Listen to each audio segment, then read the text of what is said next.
Welcome to 360 Tamil. இன்னைக்கு இந்த வீடியோல கிரைம் பேட்ரோல்ல இருக்க ஒரு பர்டிகுலர் எபிசோடோட கதையை பத்தி தான் நம்ம பார்க்க போறோம். இந்த எபிசோடு ஹிந்தில மட்டும் தான் இருக்கு, தமிழ்ல இல்ல. அதனால கண்டினியூ பண்ணி பாருங்க. இந்த எபிசோட்ல ஏகப்பட்ட கேரக்டர்ஸ் வருவாங்க. நான் பேரை சொல்லும் போது நல்லா கவனிச்சுக்கோங்க, பாஸ் பண்ணி கூட கவனிச்சுக்கோங்க, இல்லைன்னா உங்களுக்கு கன்ஃபியூஷன் ஏற்பட்டுரும். சரி, எக்ஸ்பிளனேஷனுக்குள்ள போறதுக்கு முன்னாடி இந்த வீடியோக்கு ஒரு லைக் போடுங்க. அது மூலியமா இந்த வீடியோ இன்னும் நிறைய பேர்கிட்ட கொண்டு போய் சேர்க்கப்படும்.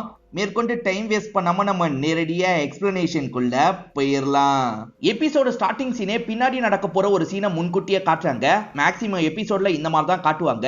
ஒரு பொண்ணு யாருக்கோ பயந்து ஓடிட்டு இருக்காங்க. அந்த பொண்ணு யாருன்னு நமக்கு கிளியரா காட்டல. இப்போ ஒரு நபர் இருக்கான் பாத்தீங்களா, அந்த பொண்ணை அடிச்சு இந்த இடத்துல சாவடிச்சிடறான். இதோட இந்த சீனை கட் பண்ணிடுறாங்க. இப்ப ஸ்டார்டிங்ல இருந்து நடந்த விஷயத்த காட்டுறாங்க. ஒரு பர்டிகுலர் பகுதியை காட்டுறாங்க. இந்த பகுதியில இருக்க ஆஷான்ற ஒருத்தவங்களோட பையன் இறந்து போயிருக்கான். எப்படி இறந்து போனான்றது தெரியல. ஃபேமிலியை சேர்ந்து எல்லாருமே ஃபீல் பண்றாங்க. ஆஷாக்கு மொத்தமா 3 பையன், அதுல ஒரு பையன் தான் இறந்து போயிருக்கான். ஆஷாவோட மூத்த பையன் பேரு யோகேஷ் அப்படின்றது. யோகேஷ் பயங்கரமா இந்த இடத்துல ஃபீல் பண்ணிட்டு இருக்காரு. இதெல்லாம் யார் பண்ணிருப்பாங்கன்னு எனக்கு தெரியும், அவங்கள விட மாட்டேன்ற மாதிரிலாம் சொல்றாரு. சித்தப்பாவும் இருக்க ஆறுதல்லாம் சொல்லிட்டு இருக்காரு. இது நடந்துட்டு இருக்கும் போது போலீஸுங்க இருக்காங்கல்ல, இந்த இடத்துக்கு வந்துடுறாங்க. ஆக்சுவலா இப்போ ஒரு பையன் இறந்து போயிருக்கான் பாத்தீங்களா, அந்த சாவுல மர்மம் இருக்கு, போஸ்ட்மார்ட்டம் பண்ணணும் அப்படின்ற மாதிரிலாம் போலீஸ் சொல்றாரு. என்ன மர்மம்லாம் எதுவுமே கிடையாது, ஆக்சிடென்ட்ல தான் என்னோட தம்பி இறந்து போயிட்டான், நாங்க பண்ண வேண்டிய எல்லாத்தையும் பண்ணிட்டோம், நீங்க கிளம்புங்க அப்படின்ற மாதிரிலாம் இவர் கோவமா பேசுறாரு. அந்த எஸ்ஐயும் பதிலுக்கு பேச முடியாம கிளம்புறாரு. இப்ப சரளா அப்படின்ற ஒரு லேடியை நமக்கு காட்டுறாங்க. இவங்களுக்கு மொத்தமா 3 பொண்ணுங்க இருக்காங்க. அதுல 2 பொண்ணுங்களுக்கு இவங்க ட்ரைனிங் எல்லாம் கொடுத்துட்டு இருக்காங்க. இப்ப பாக்ஸிங் ட்ரைனிங் எடுக்கிறா பாத்தீங்களா, இந்த பொண்ணோட பேரு ராணி அப்படின்றது. இவ ஒரு ஸ்டேஜ்ல டயர்டா இருக்குன்ற மாதிரி சொல்றா. டயர்டா இருக்குன்னு மட்டும் சொல்லக்கூடாது, நம்ம நினைச்சதை முடிக்கிற வரைக்கும் வெறியோட இருக்கணும்ன்ற மாதிரி அக்கா சொல்றாங்க. அக்காவோட பேரு சாரு அப்படின்றது. உன் அக்கா சொல்றது சரிதான், இன்னும் நீ நிறைய பிராக்டிஸ் எடுக்கணும், அப்பதான் நம்ம நினைச்ச விஷயத்த பண்ண முடியும்ன்ற மாதிரி சரளாமும் சொல்றாங்க. சரின்ற மாதிரி ராணி இந்த இடத்துல ஏத்துக்கிறா. அப்படிதான் இருக்கணும்ன்ற மாதிரி இவங்க 2 பேருமே சொல்றாங்க. மேற்கொண்டு இவங்க 2 பேருமே பிராக்டிஸ் எடுக்கிறத நமக்கு காட்டுறாங்க. அப்படியே கட் பண்ணி ஆர்த்தின்ற ஒரு பொண்ணை காட்டுறாங்க. இவங்களை பொறுத்த வரைக்கும் ஒரு இடத்துல டீச்சரா தான் வேலை பார்த்துட்டு இருக்காங்க. அங்க இருக்க பசங்க எல்லாம் சண்டை போடுறாங்க. ஏன்டா சண்டை போடுறீங்கன்ற மாதிரி காரணத்தை தெரிஞ்சுக்கிறாங்க. சண்டைலாம் போடக்கூடாது, ஒத்துமையா இருக்கணும்ன்ற மாதிரி 2 பேரையும் சமாதானம் பண்ணி வைக்கிறாங்க. பேசிக்காவே ஆர்த்தியை பொறுத்த வரைக்கும் ரொம்ப சாஃப்டான டைப்ன்றது நமக்கு தெரிய வருது. இப்ப ஆர்த்தியும் கிளம்பி அவங்களோட வீட்டுக்கு வந்துடுறாங்க. கொஞ்ச நேரத்துக்கு முன்னாடி 2 பேரை காமிச்சாங்கல்ல, அவங்க 2 பேருமே அக்காக்களா இருப்பாங்க. ஆர்த்தியும் சண்டை பிராக்டிஸ் எல்லாம் எடுக்க சொல்லி அம்மா சொல்றாங்க. இல்லலாம் எனக்கு விருப்பம் இல்லைன்ற மாதிரி ஆர்த்தி சொல்றா. ஏன் விருப்பம் இல்ல, நீ பண்ணி தான் ஆகணும்ன்ற மாதிரி அக்காங்க சொல்றாங்க. நீங்க பண்ணிட்டு இருக்க இந்த வேலையெல்லாம் என்னால பண்ண முடியாது, நீங்களும் இந்த வேலையை விடுங்கன்ற மாதிரிலாம் ஆர்த்தி சொல்றா. அப்படி இவங்க 2 பேர் என்ன வேலை பண்றாங்கன்றது தெரியல. இதெல்லாம் கேட்டு சாரு டென்ஷன் ஆயிடுறாங்க. என்னடி ஓவரா பேசுறன்ற மாதிரி சண்டைக்கு வராங்க. ஆனா அம்மா இருக்காங்கல்ல, சண்டைலாம் வேணான்ற மாதிரி தடுத்துட்டு இருக்காங்க. நீ கிளம்புன்ற மாதிரி ஆர்த்தியை இங்க இருந்து அனுப்பி வைக்கிறாங்க. இப்ப சரளா வீட்டுல இருக்கும் போது ஒரு நபர் வந்திருக்காரு. இவர் பேரு ரங்கா அப்படின்றது. எனக்கு சரக்குக்கு காசு வேணும்னு கேக்குறாரு. அதெல்லாம் தர முடியாதுன்னு சொல்றாங்க. நீங்க தரலன்னு வச்சுக்கோங்க, நான் சொல்ல வேண்டிய விஷயத்த சொல்லிடுவேன்ற மாதிரிலாம் இவர் மிரட்டுறாரு. எதை வச்சு மிரட்டுறாருன்னு கிளியரா நமக்கு தெரியல. இதை கேட்டோன்னா லைட்டா சரளா பயப்படுறாங்க. இப்ப என்ன, உனக்கு காசு தானே வேணும்ன்ற மாதிரி காசை எடுக்கிறாங்க. அவர் 200 ரூபா தான் கேட்டிருப்பாரு, ஆனா இவங்க 300 ரூபாயா தராங்க. தயவு செஞ்சு இதுக்கப்புறம் தொல்லை பண்ணாத, கிளம்புன்ற மாதிரிலாம் அனுப்பி வைக்கிறாங்க. அவனுமே இங்க இருந்து கிளம்பிடுறான். ஆனா இது எல்லாத்தையுமே ஆர்த்தி கவனிக்கிறாங்க. அம்மா எதுக்காக அவன் மிரட்டணும்னா காசு தராங்க, என்ன பிரச்சனைன்ற மாதிரிலாம் யோசிக்கிறாங்க. வட்டியை சரியா தரலனா வீட்டுக்கு வந்து அடிச்சு வாங்குவாங்க பாத்தீங்களா, அந்த மாதிரி வட்டியை வாங்குறதுக்காக தான் சாருவும் ராணியும் சேர்ந்த மாதிரி வந்திருக்காங்க. ஆக்சுவலா இந்த வேலையை தான் இவங்க பண்ணிட்டு இருக்காங்க. இதனால தான் ஆர்த்தி நீங்க பண்ற வேலை எல்லாம் எனக்கு பிடிக்கலன்ற மாதிரி சொல்லியிருப்பா. இப்ப ஹஸ்பண்ட் சீக்கிரமா தந்துடுறன்ற மாதிரிலாம் சொல்றாரு. ஆனா சாரு இருக்கா பாத்தீங்களா, ஒய்ஃபோட தாலி செயினியை புடுங்கி இழுத்துடுறா. இந்த தாலி செயினை நீ காசை தந்ததுக்கு அப்புறம் வாங்கிட்டு போ, அது வரைக்கும் எங்க கிட்ட தான் இருக்கும்ன்ற மாதிரி சொல்றா. அந்த அளவுக்கு ரூடா நடந்துகிட்டு இங்க இருந்து இவங்க 2 பேருமே கிளம்புறாங்க. ஆர்த்தி ஸ்கூல்ல வேலை பாக்குறாங்கன்னு சொன்ன பாத்தீங்களா, அது ஸ்கூல்னு சொல்ல முடியாது, என்ஜிஓன்னு சொல்லலாம். இப்ப வேலையை முடிச்சுட்டு வீட்டுக்கு தான் நடந்து போயிட்டு இருக்காங்க. இவங்க பின்னாடியே கார் ஒன்னு ஃபாலோ பண்ணி வந்துட்டு இருக்கு. கார்ல யார் இருக்கான்னு தெளிவா தெரியல. இப்ப சட்டுன்னு ஒருத்தர் எதிர வந்து ஆர்த்தியை பயம்புத்துறாரு. ஆர்த்தியம் பயந்துடுறாங்க. நான் தான், பயந்துட்டியான்ற மாதிரி அவர் கேட்கிறாரு. அவருடைய பேரு மகேஷ் அப்படின்றது. மகேஷை பொறுத்த வரைக்கும் ஆர்த்தியோட பாய் ஃப்ரெண்டா இருப்பாரு. இப்ப ஜாலியா இவங்க கிட்ட பேசிட்டு இருக்காரு. இவங்களுமே சிரிச்சு பேசிட்டு இருக்காங்க. அப்ப காருக்குள்ள இருக்க நபர் வெளியே வந்து பேச ஆரம்பிக்கிறாரு. ஆக்சுவலா அக்காங்க 2 பேர் வேலை பாக்குறாங்கல்ல, இவர்கிட்ட தான் வேலையா பாக்குறாங்க. இவர் பேரு குரு அப்படின்றது. இப்ப குரு பேசுறதுக்காக வந்தோன்னா மகேஷ் இருக்கார்ல, நம்ம அப்புறமா மீட் பண்ணலான்ற மாதிரி இங்க இருந்து கிளம்பிடுறாரு. யாருமா அந்த பையன்ற மாதிரி குரு கேட்கிறாரு. என் ஃப்ரெண்டு தான் அப்படின்ற மாதிரி ஆர்த்தியும் சொல்லிட்டு இருக்காங்க. சரி வீட்டுக்கு தானே போயிட்டு இருக்க, நானே டிராப் பண்றேன் அப்படின்ற மாதிரி சொல்றாரு. இந்த குருக்கு ஆர்த்தி மேல ஒரு கண்ணு இருக்கு போல. ஆர்த்தி நானே போய்க்கிறேன்ற மாதிரிலாம் சொல்றாங்க. பக்கத்துல தானம்மா இருக்கு, அங்கிள் கூப்பிடுறேன்ல வான்ற மாதிரிலாம் சொல்றாரு. சரின்ற மாதிரி ஆர்த்தியும் ஏத்துக்கிறாங்க. ரெண்டு பேருமே சேர்ந்த மாதிரி தான் வீட்டுக்கு வராங்க. அம்மா குரு வந்திருக்காரு அப்படின்ற மாதிரி சாரு சொல்றாங்க. சரளாவும் வாங்க வாங்கன்ற மாதிரிலாம் அவரை வெல்கம் பண்ணிட்டு இருக்காங்க. அவரை இந்த வழியா வந்துட்டு இருந்தேன், ஆர்த்தியை பார்த்தேன், அதனால தான் வீட்டுக்கு கூட்டு வந்தேன் அப்படின்ற மாதிரிலாம் சொல்லிட்டு இருக்காரு. ஆர்த்தி ஒரு பையன் கூட பேசிட்டு இருந்தா ஃப்ரெண்டாமே அப்படின்ற மாதிரிலாம் அவர் சொல்றாரு. திரும்பி அந்த பையன் கூட பேச ஆரம்பிச்சிட்டியான்ற மாதிரி ரெண்டு பேருமே முறைக்கிறாங்க. இந்த ஆள் வேற கோர்த்து விட்டுட்டாரு அப்படின்ற மாதிரி ஆர்த்தியும் இந்த இடத்துல முழிச்சிட்டு இருக்காங்க. இப்ப குரு இருக்காருல, போன விஷயம் என்னாச்சுன்ற மாதிரி கேட்கிறாரு. அவன் காசை தரல, அதனால தான் தாலி செயினை புடுங்கிட்டு வந்துட்டோம், இதை வச்சுக்கோங்க, சீக்கிரமா காசு வந்துரும்ன்ற மாதிரி இவர்கிட்ட தராங்க. நீங்க ரெண்டு பேர் இருக்கிற வரைக்கும் நான் எதை பத்தியும் கவலைப்பட தேவையில்ல, என் காசு கரெக்டா வந்துரும்ன்ற மாதிரிலாம் குரு சொல்றாரு. சரி நான் கிளம்புறேன்ற மாதிரி இங்க இருந்து கிளம்பி போயிடுறாரு. ஆர்த்தி லவ் பண்ணிட்டு இருக்கிறது வீட்டுல இருக்கவங்களுக்கு பிடிக்கல போல, ஆர்த்தியை போட்டு திட்டிட்டு இருக்காங்க. இப்ப ஸ்டார்டிங் காமிச்ச ஃபேமிலியை நமக்கு காட்டுறாங்க, அதாவது ஆஷாவோட ஃபேமிலியை காட்டுறாங்க. ஒரு பையன் இறந்து போன மாதிரி தானே காமிச்சாங்க, அந்த பையன் இப்ப உயிரோட இருக்கான், அதாவது பாஸ்ட்ல நடந்த விஷயத்த காட்டுறாங்க. மூத்த பையனோட பேரு யோகி அப்படின்றது, மூத்த பையனுக்கு தானே எப்பவுமே போஸ்டிங்க தரணும், ஆனா அம்மா இருக்காங்கல்ல சின்ன பையனுக்கு தரலான்ற மாதிரி நினைப்பாங்க. இதனால அண்ணனுக்கும் தம்பிக்கும் இந்த இடத்துல வாக்குவாதம் ஏற்படுது. சின்ன பையன் பேரு பாபுன்னு வச்சுப்போம். பாபு இருக்கான்ல, நான் தான் எலெக்ஷன்ல நிப்பன்ற மாதிரி சொல்றான். அதுக்கு நான் விட மாட்டேன்ற மாதிரி யோகி சண்டை போடுறாரு. நீங்க ரெண்டு பேர் சண்டை போடாதீங்கடா அப்படின்ற மாதிரி சித்தப்பா தான் தடுத்துட்டு இருக்காரு.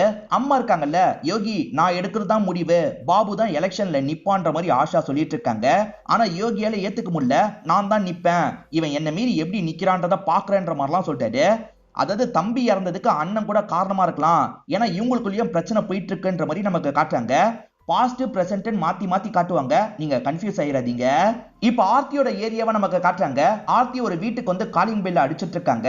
இது யாரோட வீடா இருக்கும்னா மகேஷோட வீடா தான் இருக்கும். ஆர்த்தி தான் வந்திருக்காங்கன்னு தெரிஞ்சோன்னா சந்தோஷப்படுறாரு. வா வீட்டுக்குள்ளன்ற மாதிரி கையை பிடிச்சி உள்ள கூட்டு போறாரு. இது எல்லாத்தையும் வெளியிருந்து ஒரு நபர் கவனிச்சிட்டு இருக்காரு. ஆர்த்தியை குருக்கு பிடிக்கும்னு சொன்ன பாத்தீங்களா, அவர் தான் வெளியிருந்து கோவமா இந்த விஷயத்த கவனிச்சிட்டு இருக்காரு. இப்ப இவங்க ரெண்டு பேருமே லைஃப பத்தி தான் பேச ஆரம்பிக்கிறாங்க. ஆர்த்தி வீட்டுல தான் எதிர்ப்பு இருக்குன்னு பார்த்தா மகேஷ் வீட்லயும் எதிர்ப்பு இருக்கு. மகேஷோட அப்பா ரகுவை பொறுத்த வரைக்கும் போலீஸா இருப்பாரு. அவர் இந்த கல்யாணத்துக்கு சம்மதிக்க மாட்டேன் அப்படின்ற மாதிரிலாம் சொல்லியிருப்பாரு. ஏன்னா ஆர்த்தி ரவுடி ஃபேமிலியில, அதனால தான் சம்மதிக்க மாட்டேன்ற மாதிரி சொல்லியிருப்பாரு. என் அப்பாவை சமாளிக்கிறது என்னோட பொறுப்புன்ற மாதிரி இவர் சொல்றாரு. இப்ப கிஸ் பண்றதுக்காக வராரு. அப்பன்னு பார்த்து குக்கர் விசில் அடிக்கிற சவுண்ட் கேக்குது. நான் மறந்தே போயிட்டேன்ற மாதிரி இவருமே வேகமா கிச்சனுக்குள்ள வந்துட்டு இருக்காரு. இப்ப கிச்சனுக்கு வந்து ஆர்த்தி இருக்காங்கல்ல, அங்க இருக்க ரத்தத்தை பார்த்து பயப்படுறாங்க. இவர் கோழி கட் பண்ணிருப்பாரு, அந்த ரத்தத்தை பார்த்து தான் இவங்க பயப்படுறாங்க. இவங்க சின்ன வயசுல ஏதோ நடந்திருக்கு போல, அதை பத்தி எல்லாம் இவங்களோட மைண்டுக்குள்ள ஓடிட்டு இருக்கு. இவங்களுமே அதை நினைச்சு ஃபீல் பண்ணிட்டு இருக்காங்க. இப்ப ரத்தத்தை பாக்குறதுனால ரொம்ப பயப்படுறாங்க. ஒரு ஸ்டேஜ்ல மயங்கிடுறாங்க. இவருமே வேகமா ஹாஸ்பிட்டலுக்கு கொண்டு வந்து சேர்த்துறாரு. டாக்டருமே ஆர்த்தியை செக் பண்ணி பாக்குறாரு. ஒன்னும் இல்ல, சாதாரண மயக்கம் தான், ரத்தத்தை பார்த்தா இவங்களுக்கு பயம் போல, அதனால தான் பயந்துட்டாங்க அப்படின்ற மாதிரிலாம் சொல்றாரு. மகேஷ் அப்பா ரகு இந்த இடத்துக்கு வந்துடுறாரு. இவளை எதுக்காகடா வீட்டுக்குள்ள கூட்டு வந்த, இந்த குடும்பமே ரவுடி குடும்பம்னு உனக்கிட்ட எத்தனை வாட்டி சொல்றது, இதுக்கப்புறம் இவகிட்ட பேசவே கூடாது அப்படின்ற மாதிரிலாம் அப்பா சத்தம் போட்டுட்டு இருக்காரு. அப்பதான் ஆர்த்தியோட ஃபேமிலியை சேர்ந்தவங்க இந்த இடத்துக்கு வந்துடுறாங்க. என்ன ஓவரா பேசுறீங்கன்ற மாதிரி ரகு கிட்ட சண்டைக்கு போறாங்க. ரெண்டு ஃபேமிலியும் மாத்தி மாத்தி சண்டை போட்டுட்டு இருக்காங்க. டாக்டர் தான் இங்கெல்லாம் சண்டை போடக்கூடாது போங்கன்னு சொல்றாரு. ஆர்த்திக்கு ரெண்டு அக்கா இருக்காங்கல்ல, அதுல நடு அக்காவோட பேரு ராணின்னு சொல்லியிருப்பேன். ராணிக்கும் ஒரு பாய் ஃப்ரெண்ட் இருக்காரு. அந்த பாய் ஃப்ரெண்ட் பேரு பிரேம் அப்படின்றது. பிரேம் கிட்ட கார்ல வச்சு இவங்க பேசிட்டு இருக்காங்க. இவங்க ரெண்டு பேருமே எங்கேயாவது ஓடி போலாமா அப்படின்ற மாதிரிலாம் பிளான போட்டுட்டு இருக்காங்க. எனக்காக இந்த ஒரு விஷயத்த மட்டும் செய்யன்ற மாதிரி அக்காவும் ஒரு விஷயத்த கேட்கறாங்க. இவங்க பிரேம் கிட்ட என்ன கேட்கறாங்கன்றத தெளிவா நமக்கு காட்ட மாட்டாங்க. பிரேமோ சரின்ற மாதிரிலாம் ஏத்துக்கிறாரு. இப்பதான் ஸ்டார்டிங் காமிச்ச விஷயத்த நமக்கு காட்டுறாங்க. கொல்லப்படுறது வேற யாரும் கிடையாது, ஆர்த்தி தான். ஆனா கொலை பண்ணது யாருன்றத நமக்கு காட்டல. ரெஸ்ட் ரூம் போறதுக்காக ஒரு பையன் வரான். பாடியை பார்த்து போலீஸ்க்கு தகவலை கொடுத்துடுறான். இப்ப பாடியை பார்க்கறதுக்காக இன்ஸ்பெக்டர் இந்த இடத்துக்கு வந்துடுறாரு. அந்த பொண்ணு யாரு என்னன்னு விசாரிக்கணும்னு நினைக்கிறாரு. பக்கத்திலேயே பேக் இருக்கு, அதுக்குள்ள ஐடி கார்டு இருக்கு. அது மூலியமா அந்த பொண்ணோட பேரு ஆர்த்தின்னு தெரிய வருது. இந்த ஆர்த்தியும் மகேஷ்ன்ற ஒரு பையனும் சேர்ந்த மாதிரி ட்ரெயின்ல மும்பைக்கு போற மாதிரி பிளான் இருக்கும். நேத்து நைட்டு போற மாதிரி தான் பிளான் இருக்கும். அந்த மகேஷ் ஒருவேளை இந்த மாதிரி கொலை பண்ணிட்டு போயிருப்பானான்ற மாதிரிலாம் இவங்க யோசிக்கிறாங்க. முதல்ல ஆர்த்தி ஃபேமிலிக்கு தகவலை கொடுப்போம்னு நினைக்கிறாங்க. இப்ப ஆர்த்தி இறந்து போறது ஃபேமிலிக்கு தெரிய வந்துருது. ஃபேமிலியை சேர்ந்து எல்லாருமே பயங்கரமா ஃபீல் பண்ணிட்டு இருக்காங்க. உங்க ஃபேமிலிக்கு எதிரிங்கன்னு யாராவது இருக்காங்களா, ஆர்த்திக்கு எதிரிங்கன்னு யாராவது இருக்காங்களா அப்படின்ற மாதிரிலாம் கேட்கறாரு. எங்க ஃபேமிலிக்கு எதிரிங்க இருக்காங்க அப்படின்ற மாதிரி அம்மா சரளா சொல்றாங்க. இங்கதான் பல வருஷத்துக்கு முன்னாடி நடந்த ஒரு பிளாஷ்பேக்கை நமக்கு காட்டுறாங்க. ஆஷான்னு ஒரு லேடியை காட்டுவாங்கல்ல, அந்த ஏரியால தான் முதல்ல சரளாவோட ஃபேமிலி இருந்திருக்கும். சரளாவோட ஹஸ்பண்ட் இருக்காருல, எலெக்ஷன்ல ஜெயிச்சிடுறாரு. அதாவது கவுன்சிலர் எலெக்ஷன்ல இவர் ஜெயிச்சிடுறாரு. பயங்கரமா சந்தோஷப்படுறாரு. ஆனா ஒய்ஃப் சரளாவால சந்தோஷப்பட முடியல. ஏன்னா எதிர்த்து ஜெயிச்சவங்க ரவுடியா இருப்பாங்க, எதாவது பண்ணிட்டா என்ன பண்றதுன்னு யோசிக்கிறாங்க. அதை பத்திலாம் கவலைப்படாதன்ற மாதிரி ஹஸ்பண்ட் சொல்லிட்டு இருக்காரு. அப்ப ஆஷாவும் கேங்கும் இந்த இடத்துக்கு சேர்ந்த மாதிரி வந்துடுறாங்க. ஆஷாவை பொறுத்த வரைக்கும் இந்த இடத்துல ரவுடி மாதிரி செயல்பட்டு இருக்காங்க போல. ஒழுங்கா நீயே பதவியை ராஜினாமா பண்ணுன்ற மாதிரி மிரட்டுறாங்க. அதெல்லாம் முடியாதுன்ற மாதிரி ஹஸ்பண்ட் சொல்லிட்டாரு. இதனால ரெண்டு கேங்குக்குள்ளேயே இந்த இடத்துல சண்டைலாம் ஏற்படுது. ஒரு ஸ்டேஜ்ல ஆஷா கேங்க சேர்ந்தவங்க கன் எடுத்து ஷூட் பண்ணிடுறாங்க. அந்த ஷூட் அவுட்ல தான் இவர் இறந்து போயிருப்பாரு. இறந்து போகும்போது ரத்தம்லாம் வந்தது பாத்தீங்களா? இதை பார்த்து தான் ஆர்த்தி சின்ன பொண்ணா இருக்கும்போது பயந்துருப்பாங்க. அதனால தான் ரத்தத்தை பார்த்தோன்னா அப்ப கூட பயந்துருப்பாங்க. ஹஸ்பண்ட கொன்னாலும் அவங்களோட வெறி அடங்கி இருக்காது. நம்மளையும் கொன்ற போறாங்கன்ற மாதிரி சரளா ரொம்ப பயந்துருப்பாங்க. அதனால தான் பொண்ணுங்க 3 பேரையும் கூட்டு வேற ஊருக்கு வந்திருப்பாங்க. இந்த பகுதி அவங்களுக்கு தெரியாது போல. இதெல்லாம் சொல்லிட்டு இருக்கும் போது இன்ஸ்பெக்டர் இருக்கார்ல, மகேஷ் யாருன்னு தெரியுமான்ற மாதிரி கேக்குறாரு. தெரியும், ஆர்த்திய சுத்தி சுத்தி வருவான்ற மாதிரி இவங்க சொல்றாங்க. உங்க பொண்ணு அவன் கூட ஓடி போற மாதிரி பிளான் வச்சிருந்திருக்கா, அவன் வீடு எங்க இருக்குன்னு சொல்ல முடியுமான்ற மாதிரி கேக்குறாங்க. அவன் வீடு எங்க இருக்குன்றத அம்மாவும் பொண்ணும் சேர்ந்த மாதிரி சொல்லிடுறாங்க.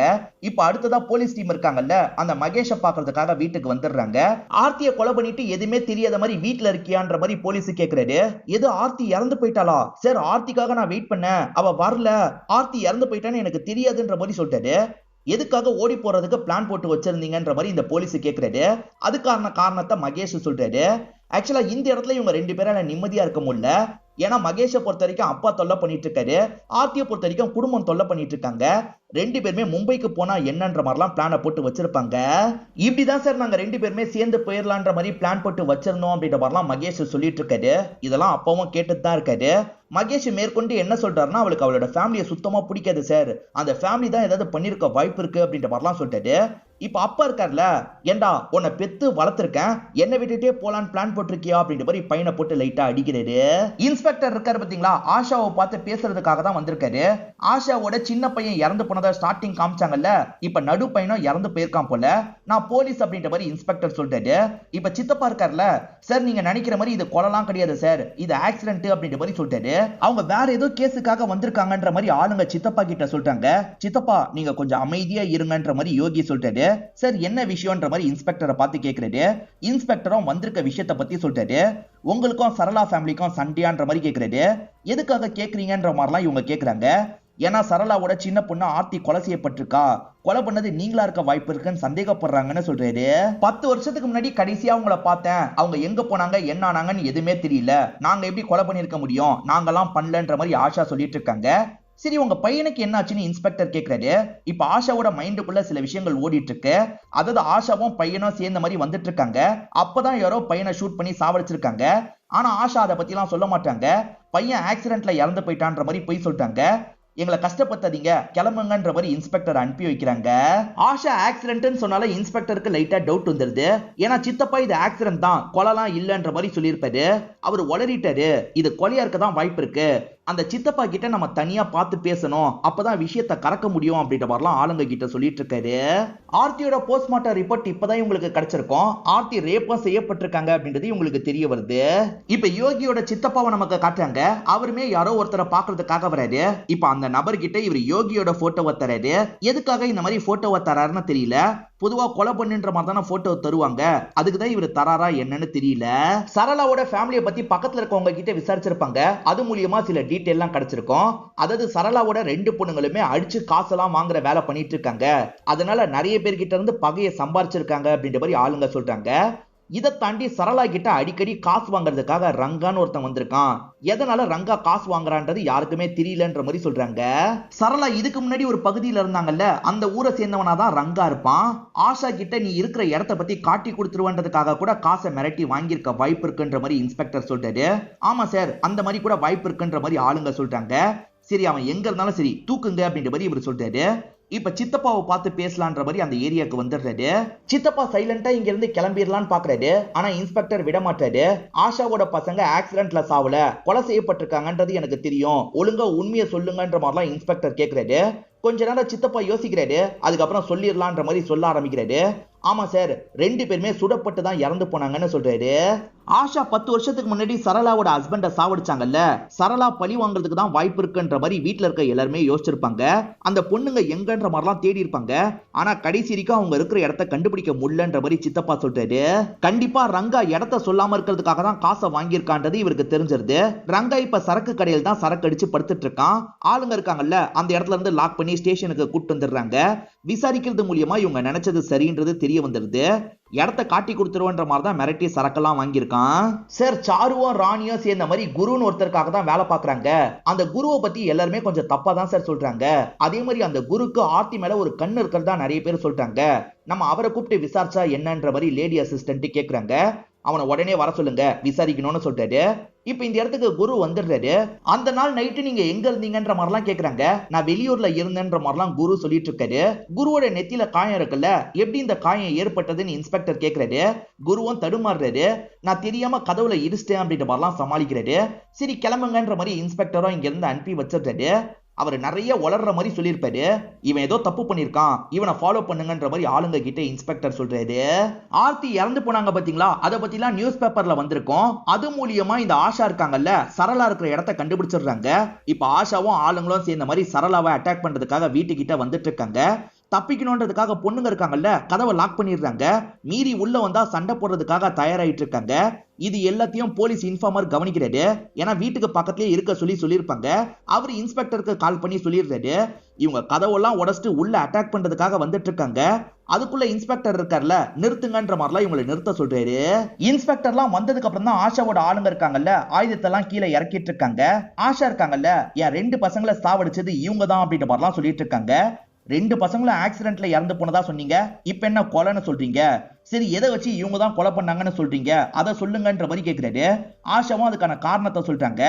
ஆஷாவோட 2 பசங்க செத்தாங்கல்ல, அப்ப ஆஷா பக்கத்துல தான் இருந்திருப்பாங்க. 2 பேர் பைக்ல வந்துதான் இந்த கொலையை பண்ணிருப்பாங்க. அவங்க வெளியே பார்க்க ஆண் மாதிரி தெரிவாங்க, ஆனா அது ஆண் கிடையாது, 2மே பெண் அப்படின்ற மாதிரி ஆஷா சொல்றாங்க. ஏன்னா கொலை பண்ணிட்டு போகும்போது முடி தொங்கி இருக்கும், அதை ஆஷா கவனிச்சிருப்பாங்க. கண்டிப்பா சரளாவோட பொண்ணுங்க தான் இந்த விஷயத்த பண்ணிருக்காங்கன்னு முடிவு எடுத்திருப்பாங்க. ஆனா கேட்டுட்டு இருக்க சரளாவோட ஃபேமிலியை சேர்ந்தவங்க இருக்காங்கல்ல, சத்தியமா நாங்க இந்த 2 கொலையை பண்ணலன்ற மாதிரிலாம் சொல்லிட்டு இருக்காங்க. சொல்ல போனா இவங்க மேல எங்களுக்கு டவுட் இருக்கு, இவங்க தான் ஆர்த்தியை கொலை பண்ணிருக்க வாய்ப்பு இருக்குன்ற மாதிரி ஆஷா மேல பழி போடுற மாதிரி சொல்லிட்டு இருக்காங்க. ஆனா ஆஷாவோட கேங்க சேர்ந்தவங்க இருக்காங்கல்ல, இப்பதான் நீங்க இருக்கிற இடத்தையே கண்டுபிடிக்கிறோம், அப்படி இருக்கும் போது நாங்க எப்படி ஆர்த்தியை கொலை பண்ணிருக்க முடியும்ன்ற மாதிரிலாம் கேக்குறாங்க. ஆக மொத்தத்துல 2 கேங்க சேர்ந்தவங்களும் நாங்க கொலை பண்ணலன்ற மாதிரி சொல்லிட்டு இருக்காங்க. இதை கவனிச்சிட்டு இருக்க இன்ஸ்பெக்டர் இருக்கார்ல, யாரு யாரை கொலை பண்ணான்றதை நாங்க கண்டுபிடிக்கிறோம், நீங்க 2 பேருமே இப்ப முதல்ல பிரிஞ்சு கிளம்புங்கன்ற மாதிரிலாம் அனுப்பி வைக்கிறாரு. ஆர்த்தியை யாரு கொலை பண்ணான்னு தெரியாம முடிச்சிட்டு இருக்கோம். பத்தாததுக்கு இப்ப ஆஷாவோட 2 பசங்களை கொலை பண்ணது யாருன்ற கேஸும் வந்துருச்சு. ஒண்ணுமே புரியலன்ற மாதிரிலாம் இன்ஸ்பெக்டர் தலையை பிச்சிட்டு இருக்காரு. இப்ப எந்த பக்கத்துல இருந்து கேஸை கொண்டு போறது அப்படின்ற மாதிரிலாம் யோசிக்கிறாரு. இப்பதான் இவருக்கு ஒரு விஷயம் தோண ஆரம்பிக்குது. ஆக்சுவலா ஆர்த்தி ஒரு நாள் முழுக்க மிஸ் ஆயிருப்பாங்க, அதுக்கப்புறம் தான் அவங்க பாடி கிடைச்சிருக்கும். அந்த ஒரு நாள் ஆர்த்தி எங்க இருந்தா, அவ பக்கத்துல ஏதாவது லாட்ஜ்ல தங்கி இருக்க கூட வாய்ப்பு இருக்கு. லாட்ஜ்ல எல்லாம் விசாரிச்சு பாருங்க, அதே மாதிரி ரேண்டமா ஆளுங்க கிட்ட விசாரிச்சு பாருங்கன்ற மாதிரி சொல்லிட்டாரு. இப்ப ஆளுங்களும் சரின்ற மாதிரிலாம் ஏத்துக்கிறாங்க. சில ஆளுங்க கிட்ட எல்லாம் விசாரிச்சு பார்த்துட்டு இருக்காங்க. அப்படி விசாரிக்கும் போது இந்த லாட்ஜ்ல வச்சு பார்த்தன்ற மாதிரி ஒருத்தர் சொல்லிட்டாரு. சரி அந்த லாட்ஜ்ல போய் விசாரிக்கலான்ற மாதிரி இவங்களுமே விசாரிக்கிறதுக்காக வராங்க. ஆமா சார், இந்த பொண்ணு ஒரு ரூம் எடுத்து தங்கிட்டு இருந்தா அப்படின்ற மாதிரி சொல்லிட்டாரு. யாராவது பார்க்க வந்தாங்களா அப்படின்ற மாதிரி இவங்க கேக்குறாங்க. ஆமா சார், ஒரு நபர் பார்க்க வந்தாரு அப்படின்ற மாதிரி இங்க இருக்கவர் சொல்லிட்டாரு. இவங்க கிட்ட இருக்க எல்லாரோட போட்டோவையும் காமிச்சு யாரு யாருன்னு கேக்குறாங்க.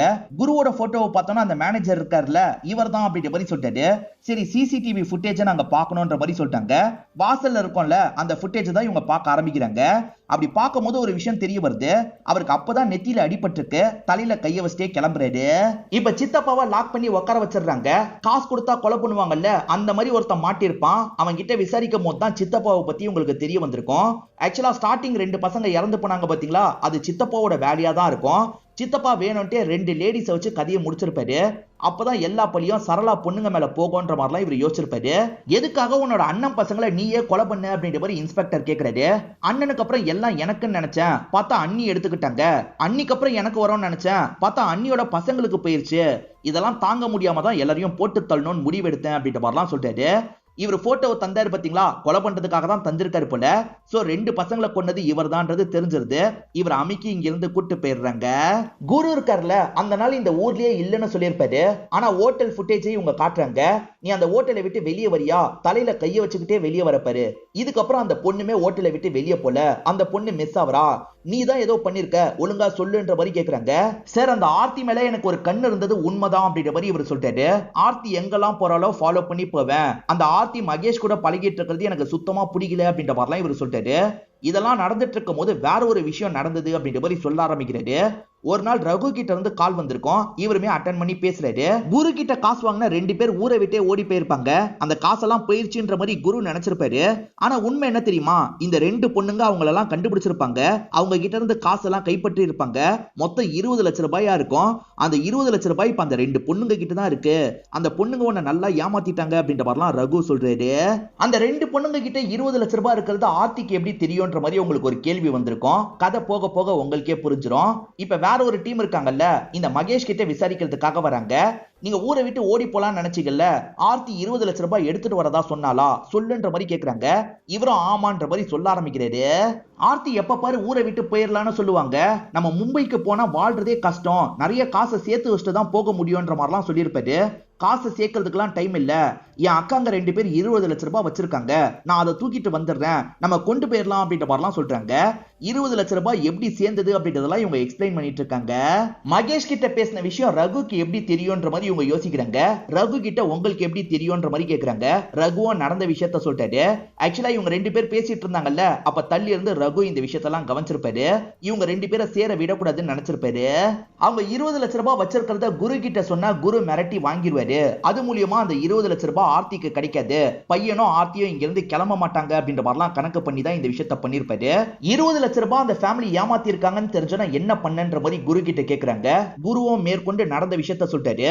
இது தெரிஞ்சன குரு இருக்கார்ல, ஆளுங்களை கூப்பிட்டு அந்த இடத்துக்கு வந்துடுறாரு. என்கிட்ட விசுவாசமா வேலை பாக்குறீங்கன்னு நினைச்சேன், ஆனா எனக்கு தெரியாம 20 லட்சம் ரூபாய் ஏமாத்தி வச்சிருக்கீங்கல்ல, ஒழுங்கு மரியாதையா அந்த காசை தந்துரு அப்படின்ற மாதிரி சரளாவை போட்டு அடிக்கிறாரு. இப்பதான் ஃபேமிலி ஒரு விஷயத்த சொல்றாங்க. அந்த காசை ஆர்த்தி எடுத்துட்டு போயிட்டா, எங்க போனான்னு எங்களுக்கு தெரியலன்ற மாதிரி சொல்லிட்டாங்க. என்ன கதை விடுறீங்களான்ற மாதிரி இவர் கோவப்படுறாரு. நாங்க உண்மையை தான் சொல்றோம், ஆர்த்தி காசை எடுத்துட்டு போயிட்டா, எங்க இருக்கான்றது எங்களுக்கு தெரியலன்ற மாதிரிலாம் சொல்லிட்டு இருக்காங்க. இந்த குருக்கு தான் நிறைய ஆளுங்க இருப்பாங்கல்ல, அந்த ஆர்த்தி எங்கன்னு விசாரிங்கடா அப்படின்ற மாதிரி ஆளுங்க கிட்ட சொல்லிட்டாரு. ஆளுங்களுமே இந்த லாட்ஜில தான் அவ இருக்கான்ற மாதிரி தகவல் கிடைச்சிருக்கிறதா சொல்றாங்க. அந்த லாட்ஜுக்கு போலான்னு நினைக்கிறாரு. இந்த ரூம் நம்பர் எங்க இருக்குன்ற மாதிரிலாம் கேக்குறாரு. வெளியே இருக்கவரை சொல்லிடுறாரு. இவருமே அந்த ரூம்க்கு வந்து ஆர்த்தி அமைக்கிறாரு. ஆக்சுவலா ஆர்த்தி மகேஷ் கூட போறதுக்காக தான் ரெடி ஆயிட்டு இருக்காங்க. காசு வச்சிருக்கிறதையும் இவர் கவனிச்சிடுறாரு. என்னையே ஏமாத்த பாக்குறல அப்படின்ற மாதிரிலாம் கோவப்படுறாரு. இந்த காசை மட்டும் தாங்க, நான் மும்பைக்கு போயிடுறேன்ற மாதிரிலாம் சொல்லிட்டு இருக்காங்க. நான் கண்டிப்பா காசை தரேன், ஆனா நீ கொஞ்சம் மட்டும் அட்ஜஸ்ட் பண்ணி நடந்துக்கோன்ற மாதிரி தப்பா நடந்துக்கிறதுக்கு ட்ரை பண்ணிட்டாரு. அதெல்லாம் முடியாதுன்ற மாதிரி ஆர்த்தி தடுத்துட்டு இருக்காங்க. அதை மீறியே இவர் தப்பா நடந்துக்க ட்ரை பண்ணிட்டாரு. அப்பதான் அங்க ஒரு பூந்தொட்டி இருக்கிறத கவனிக்கிறாங்க. அதை வச்சு இவரோட மண்டையிலேயே ஒரு அடி அடிக்கிறாங்க. இதனால தான் அவருக்கு காயம் ஏற்பட்டிருக்கும். இந்த ஹோட்டல்ல ஒரு பின்வாசல் இருக்கும், அது வழியா தான் ஆர்த்தி தப்பிச்சு போயிருப்பாங்க. கொஞ்ச நேரம் கழிச்சு தான் இவர் மயக்கத்துல இருந்து முழிச்சிருப்பாரு. வாசல் வழியா வெளியே போயிருப்பாரு. பின்வாசல் வழியா ஆர்த்தி அந்த ஹோட்டலை விட்டு வெளியே போயிருக்கா. அதுக்கப்புறம் தான் ஆர்த்தியை யாரோ கொலை பண்ணிருக்காங்க. யாரு கொலை பண்ணிருக்க வாய்ப்பு இருக்குன்ற மாதிரிலாம் இன்ஸ்பெக்டர் யோசிக்கிறாரு. ஃபேமிலி கூட கோவத்துல இருக்காங்க, அவங்க ஏதாவது பண்ணிருப்பாங்களா அப்படின்ற மாதிரிலாம் இவர் யோசிக்கிறாரு. சரி, ஃபேமிலியை பார்த்து விசாரிச்சா ஏதாவது தெரிய வரும், ஃபேமிலியை பார்க்கலான்ற மாதிரி ஆளுங்க கிட்ட சொல்றாரு. ஆர்த்தி உங்களோட பொண்ணு, ஆனா உங்க கூட வாழவே அவளுக்கு பிடிக்காம வெளியூருக்கு ஓடி போலான்னு நினைச்சிருக்கா. அந்த அளவுக்கு என்ன டார்ச்சர் பண்ணீங்க, ஒழுங்கா சொல்லுங்கன்ற மாதிரிலாம் இன்ஸ்பெக்டர் கேக்குறாரு. அம்மா எதுவுமே பேசாம இருக்காங்க, ஆனா ராணி இருக்கால, சார் நான் எல்லாத்தையும் சொல்லிடுறேன்ற மாதிரி சொல்ல ஆரம்பிக்கிறா. 10 வருஷத்துக்கு முன்னாடி சரளாவோட ஹஸ்பண்ட் இறந்து போனாரு பாத்தீங்களா, அப்பத்துல இருந்து சரளாக்கு ஆஷாவோட ஃபேமிலியை பழி வாங்கணும்ன்ற எண்ணம் மட்டும் தான் இருக்கும். அதனால இவங்க 2 பேருக்குமே ட்ரைனிங்லாம் கொடுப்பாங்க. சொல்ல போனா ஆர்த்திக்கும் ட்ரைனிங் கொடுக்கணும்னு நினைப்பாங்க. ஆர்த்தி ஏத்துக்க மாட்டா. இவங்க 2 பேரையும் இதனால தான் குரு கிட்ட வேலைக்கு சேர்த்து விட்டுருப்பாங்க. இவங்க 2 பேருக்குமே தைரியத்தெல்லாம் வர வச்சிருப்பாங்க. கொஞ்ச நாளைக்கு முன்னாடி தான் நாங்க ரெடி ஆயிட்டோன்ற மாதிரி எங்க அம்மா முழுசா நம்புனாங்க. ஆனா கொலை பண்றதுக்கு கன்னு வேணும்ல, அந்த கன்னை எப்படி வாங்குறதுன்னு எங்களுக்கு தெரியல. எனக்கு பிரேம்னு ஒரு பாய் ஃப்ரெண்ட் இருக்கான், அவனுக்கு சில கன் டீலரை தெரியும்ன்ற மாதிரி பேசும்போது சொன்னா, எனக்கு கன்னை மட்டும் ஏற்பாடு பண்ணி தான்ற மாதிரி அவன் கிட்ட கேட்டேன். இவ்வளவுதான் சார் நடந்தது, மத்தபடி கன் எங்க கைக்கே வரல, நாங்க யாரையும் கொலை பண்ணல அப்படின்ற மாதிரிலாம் சொல்றாங்க. இன்ஸ்பெக்டர் பிரேம் கிட்டயும் விசாரிக்கலாம் நினைக்கிறாரு. ஆனா ஆர்த்தி கொல்லப்பட்டதுல இருந்து பிரேம் மிஸ் ஆகுறான்றது இவங்களுக்கு தெரிய வருது. அவனை ரீச்சே பண்ண முடியல, அவன் ஏன் மிஸ் ஆகுறான் அப்படின்ற மாதிரி இவங்க யோசிக்கிறாங்க. அவன் எங்க இருந்தாலும் சரி அமுக்கணும்ன்ற மாதிரிலாம் இவங்க யோசிக்க ஆரம்பிக்கிறாங்க. இப்போ ஒரு ஃபுட்டேஜ்ல பிரேம் தெரியறான். சார் இந்த டோல் ஃபுட்டேஜை பாருங்க சார், அவன் தெரியறான்ற மாதிரி லேடி அசிஸ்டன்ட் காட்டுறாங்க. இப்போ இன்ஸ்பெக்டரும் டீமும் பாக்குறாங்க. ஆக்சுவலா அவன் மட்டும் அந்த வண்டியில இருக்க மாட்டான், வைத்தியான்ற ஒரு நபரும் இருக்காது. அந்த வைத்தியாவை பொறுத்த வரைக்கும் கன் டீலரா இருப்பாரு. இந்த வைத்தியா தேடப்படுற குற்றவாளியா இருப்பாரு. வைத்தியா கூட பழகிட்டு இருக்கானா, இவன் நல்லவனா இருக்க வாய்ப்பு இல்ல, இவனுங்க 2 பேரையும் அமுக்கணும், விசாரிங்கன்ற மாதிரி சொல்லிட்டாரு. இப்ப இவங்களுமே எல்லா இடத்துலயும் தகவலை பாஸ் பண்ணிடுறாங்க. அவங்க 2 பேர் இருக்கிற இடம் தெரிஞ்சிருது. அவங்க 2 பேரையும் அமுக்கணும்ன்ற மாதிரி இவங்க கிளம்பி அந்த இடத்துக்கு வந்துடுறாங்க. போயிடுறாங்க. அவங்க 2 பேருமே போலீஸ் வந்திருக்காங்கன்னு தெரிஞ்சோன்னா தப்பிக்கிறதுக்கு ட்ரை பண்றாங்க. அதை மீறியும் இந்த போலீஸ் டீம் இருக்காங்கல்ல, அவங்க 2 பேரையும் லாக் பண்ணி பிடிச்சிடுறாங்க. நீங்க 2 பேர் என்னடா பண்ணீங்க, ஒழுங்கா சொல்லுங்கன்ற மாதிரிலாம் இன்ஸ்பெக்டர் கேட்கிறாரு. சார் நாங்க சொல்லிடுறோம் அப்படின்ற மாதிரி இவங்க நடந்த விஷயத்த சொல்ல ஆரம்பிக்கிறாங்க. எனக்கு இதை மட்டும் ஏற்பாடு பண்ணி தான்ற மாதிரி ராணி சொன்னாங்கல்ல, கன்னை தான் ஏற்பாடு பண்ணி தர சொல்லியிருப்பாங்க. பிரேம் இருக்கார்ல, நான் கன்னை தந்தா நீ கொலை பண்ணிருவ, அதுக்கப்புறம் நம்ம 2 பேர் பிரிஞ்சிருவோம் அதானன்ற மாதிரி கோவமா கேட்கிறாரு. ஆக்சுவலா கன்னை வச்சு நான்லாம் கொலை பண்ண மாட்டேன், என் அக்கா கிட்டயும் என்னோட அம்மா கிட்டயும் தந்துருவேன். ஆக்சுவலா நானும் என்னோட அக்காவும் 20 லட்சம் ரூபாய் சேர்த்து வச்சிருக்கோம், என் அக்காக்கு தெரியாம தூக்கிட்டு வந்துடுறேன், நம்ம எங்கேயாவது போயிடலாம் அப்படின்ற மாதிரி சொல்றாங்க. பிரேமோ சரின்ற மாதிரி ஏத்துக்கிறான். உண்மையில பிரேம் இவங்களை லவ்லாம் பண்ண மாட்டான், இவங்க கிட்ட இருந்து முடிஞ்ச அளவுக்கு காசை சுருட்டுறதுக்கு தான் பார்த்திருப்பான். இப்ப 20 லட்சம் ரூபாய் இருக்கிறது தெரிய வந்துருச்சுல, தூக்கிடணும்ன்ற மாதிரி கணக்கு பண்ணிருப்பான். திடீர்னு ஒரு நாள் அவங்க கால் பண்ணி என் தங்கச்சி தூக்கிட்டு போயிட்டா அப்படின்ற மாதிரி சொல்லியிருப்பாங்க. எது தங்கச்சி தூக்கிட்டு போயிட்டாளா, அந்த தங்கச்சி ஆர்த்தி எங்க இருந்தாலும் சரி அமுக்கணும்ன்ற மாதிரி இவன் யோசிச்சிருப்பான். வைத்தியாவும் இவனா சேர்ந்த மாதிரி தேடிட்டு இருப்பாங்க. அவங்க லாட்ஜை விட்டு தப்பிச்சு ஓடி வந்தாங்க பாத்தீங்களா, அப்பதான் இவங்க 2 பேர் கண்ணில் பட்டிருப்பாங்க. இவங்க 2 பேருமே சேர்ந்த மாதிரி லாக் பண்ணிடுறாங்க. அவங்க பேக்கை செக் பண்ணி பார்க்கும்போது 20 லட்சம் ரூபாய் இருக்கிறது தெரிய வருது. அந்த காசை புடுங்கிக்கிறாங்க. ஆனா வைத்தியாக்கு அப்படியே விட்டுட்டு போனோம்னு தோணல. ஆள் வேற அழகா இருக்கா, ரேப் பண்ணா என்னன்ற மாதிரிலாம் கேட்கிறாரு. இந்த பிரேமோ கெட்டவன் தான், பிரேமோ சரின்ற மாதிரிலாம் ஏத்துக்கிறான். இதெல்லாம் கேட்டுட்டு இருக்க அவங்க இருக்காங்கல்ல, பயந்து இங்க இருந்து ஓட பாக்குறாங்க. ஆனா இவனுங்க 2 பேருமே சேர்ந்து துரத்தி லாக் பண்ணிடுறாங்க. 2 பேருமே சேர்ந்த மாதிரி இந்த பொண்ணு கிட்ட தப்பா நடந்துக்கிறாங்க. அதுக்கப்புறம் தான் இவங்களோட கதையை முடிக்கிறாங்க. இதை கேட்டுட்டு இருக்க இன்ஸ்பெக்டர் இவங்க 2 பேரையும் போட்டு அடிக்கிறாரு. இவங்க 2 பேரையும் இழுத்துட்டு போங்கன்னு சொல்லிட்டாரு. ஆளுங்க இழுத்துட்டு போறாங்க. இன்ஸ்பெக்டரும் இந்த கேஸை சால்வ் பண்ணிடுறாரு. இதோடய இந்த எபிசோட கதையை நமக்கு முடிச்சிடுறாங்க. இந்த எபிசோட்ல வந்த ட்விஸ்ட் அண்ட் டர்ன்ஸ்லாம் கண்டிப்பா உங்களுக்கு பிடிச்சிருக்கும்னு நம்புறேன். இந்த வீடியோ உங்களுக்கு பிடிச்சிருந்ததுன்னா லைக் பண்ணுங்க, கமெண்ட் பண்ணுங்க, மறக்காம 360 தமிழ் சேனலை சப்ஸ்கிரைப் பண்ணுங்க. தொடர்ச்சியா இந்த மாதிரி வீடியோக்கள் வந்துகிட்டே தான் இருக்கும்.